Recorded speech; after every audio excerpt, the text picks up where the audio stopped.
Selamat siang, perkenalkan nama saya Esther Lita Limbong.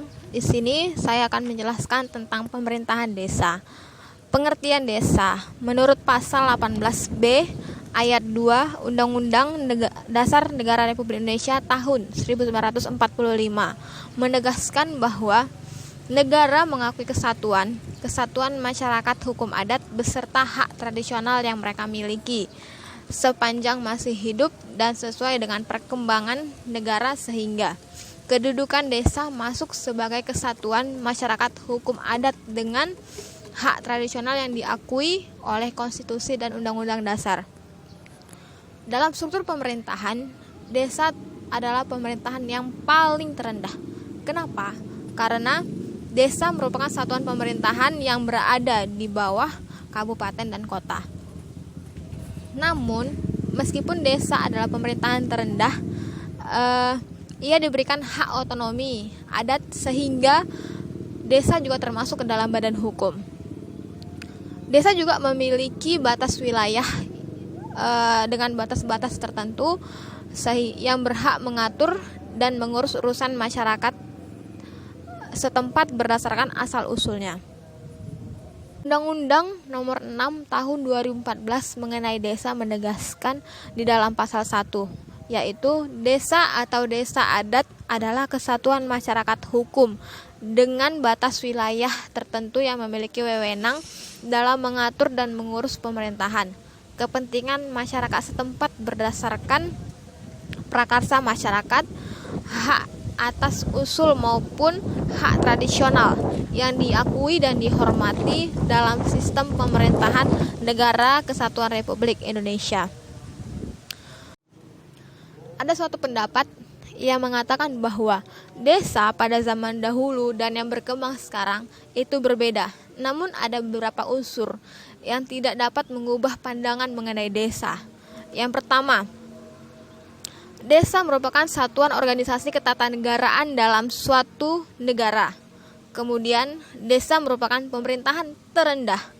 Yang ketiga, ada hak dalam mengurus urusan rumah tangganya sendiri. Berada dalam suatu wilayah dengan batas-batas yang jelas, memiliki jumlah penduduk yang banyak sesuai dengan persyaratan yang diberikan oleh pemerintah. Kemudian, pemimpin yang dipilih secara luber, langsung, umum, bersih, dan jujur adil oleh penduduk desa. Memiliki kemampuan dalam segi fisik, ekonomi, dan hal-hal lainnya. Kemudian, ada landasan hukum, baik tertulis maupun tidak tertulis, yang ditaati. Dan yang terakhir, memiliki nama yang jelas, tetap, dan lestari. Kita masuk ke tipe-tipe desa. Tipe desa ada 4, yaitu desa adat, desa administrasi, desa otonom, dan desa campuran. Yang pertama, desa adat. Desa adat adalah suatu bentuk desa yang asli dan yang tertua di Indonesia. Desa ini berkonsep otonomi asli, yang dimana ia mengurus dan mengatur dirinya sendiri tanpa adanya bantuan atau campur tangan dari negara. Contoh bentuk desa ini adalah desa Pakraman yang terletak di Bali. Kemudian yang kedua, desa administrasi. Desa ini merupakan satuan pemerintah terendah dengan pelayanan administrasi dari pemerintah pusat. Desa ini dibentuk oleh negara dengan tujuan untuk menjalankan tugas administrasi yang diberikan negara, sehingga desa ini tidak memiliki otonomi dan demokrasi. Contoh desa ini adalah seluruh desa yang berubah menjadi kelurahan. Tipe desa yang ketiga adalah desa otonom. Desa ini dibentuk atas asas desentralisasi dengan undang-undang, sehingga desa ini memiliki kewenangan yang jelas dari pemerintah. Desa ini memiliki wewenang untuk membentuk lembaga pemerintahan yang baru, membuat kebijakan, dan mengatur keuangannya dari pemerintah. Contoh desa ini adalah desa Praja yang berada di bawah naungan Undang-Undang Nomor 19 Tahun 1965. Dan desa yang terakhir adalah desa campuran. Desa ini adalah campuran dari desa adat dan desa otonomi. Desa ini berkonsep otonomi asli dan otonomi semi formal. Dikatakan asli karena otonomi desa ini diakui oleh undang-undang dan diberikan wewenang oleh pemerintahan kabupaten dan kota. Dan dikatakan otonomi formal karena satuan pemerintahan di bawahnya tidak dikenal dalam desentralisasi. Berdasarkan teori desentralisasi, penyerahan wewenang dalam mengurus pemerintahan hanya diberikan oleh pemerintahan pusat. Kemudian kita masuk ke pembentukan desa.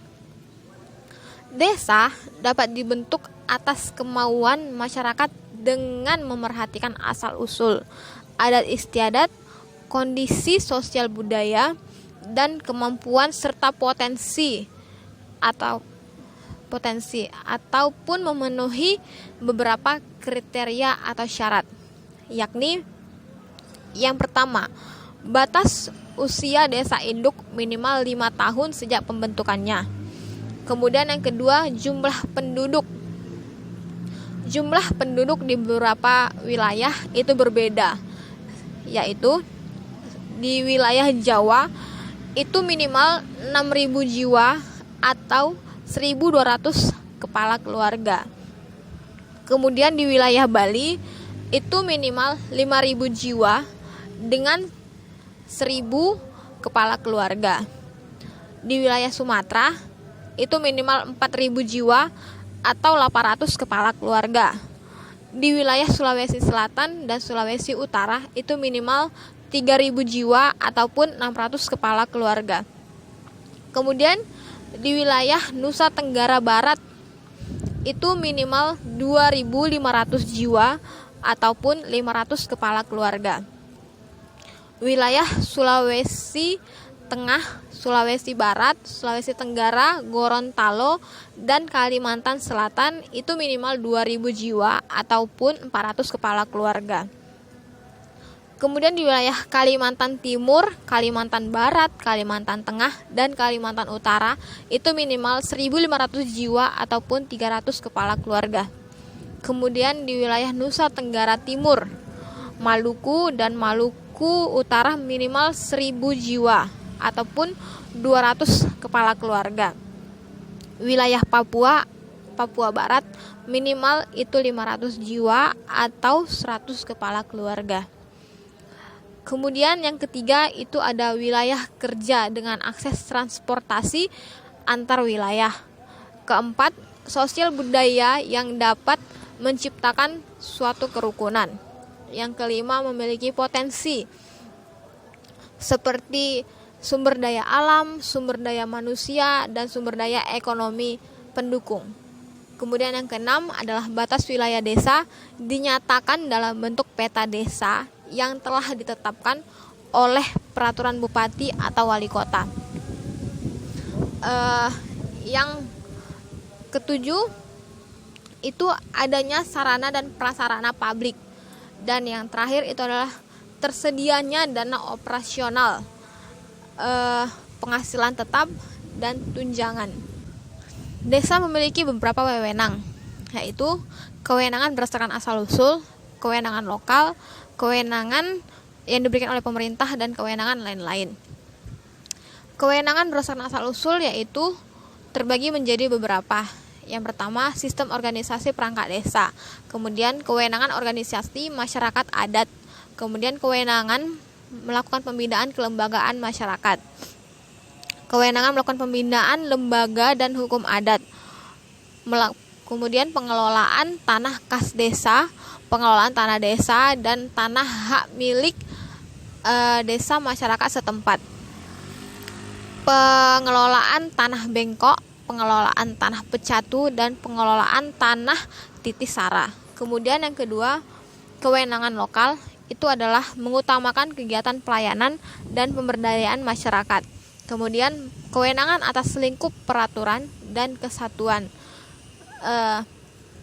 hanya dalam wilayah dan masyarakat yang mempunyai dampak internal. Kemudian yang ketiga, kewenangan yang berkaitan dengan kebutuhan dan kepentingan sehari-hari masyarakat desa.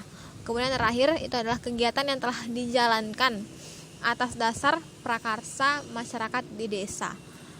Kemudian kita masuk ke pungutan yang diperbolehkan dan dilarang oleh desa. Yang pertama itu adalah pungutan yang dilarang untuk dipungut, yaitu pungutan atas jasa pelayanan administrasi seperti pengurusan surat keterangan, surat rekomendasi ataupun surat keterangan. Kemudian pungutan yang diperbolehkan itu adalah pungutan atas jasa usaha seperti pemandian umum, wisata di desa, pasar desa, tambatan perahu, pelelangan ikan ataupun keramba ikan. Kemudian yang kedua itu ada memperoleh dana bagi hasil atas usaha bersama antara pemerintah dan masyarakat di desa. Masuk ke penyelenggara desa. Pemerintahan di desa diselenggarakan oleh dua, yakni kepala daerah dan perangkat desa. Kepala daerah adalah kepala pemerintahan di desa dengan tugas pokok untuk menyelenggarakan pemerintahan, melaksanakan pembangunan, melakukan pembinaan, dan melakukan pemberdayaan masyarakat dengan wewenang yang pertama, memimpin penyelenggaraan desa, mengangkat ataupun memberhentikan perangkat desa, memegang pengelolaan keuangan dan aset, menetapkan peraturan, menetapkan anggaran pendapatan dan belanja daerah, membina kehidupan masyarakat dengan ketentuan dan ketertiban yang berlaku, membina atau meningkatkan perekonomian, mengembangkan pendapatan, mengusulkan ataupun menerima pelimpahan kekayaan negara, mengembangkan kehidupan sosial budaya, memanfaatkan teknologi tepat guna, mengkoordinasi pembangunan desa secara partisipatif, mewakili desa di dalam ataupun di luar pengadilan untuk menunjuk kuasa hukum. Kemudian terakhir, melakukan wewenang lain sesuai dengan peraturan perundang-undangan. Kemudian yang kedua itu adalah perangkat desa. Perangkat desa terdiri dari 3. Yang pertama, sekretariat desa, kemudian pelaksana kewilayahan dan pelaksana teknis. Tugas perangkat desa yang 3 ini adalah untuk membantu kepala desa dalam melaksanakan tugas dan wewenangnya.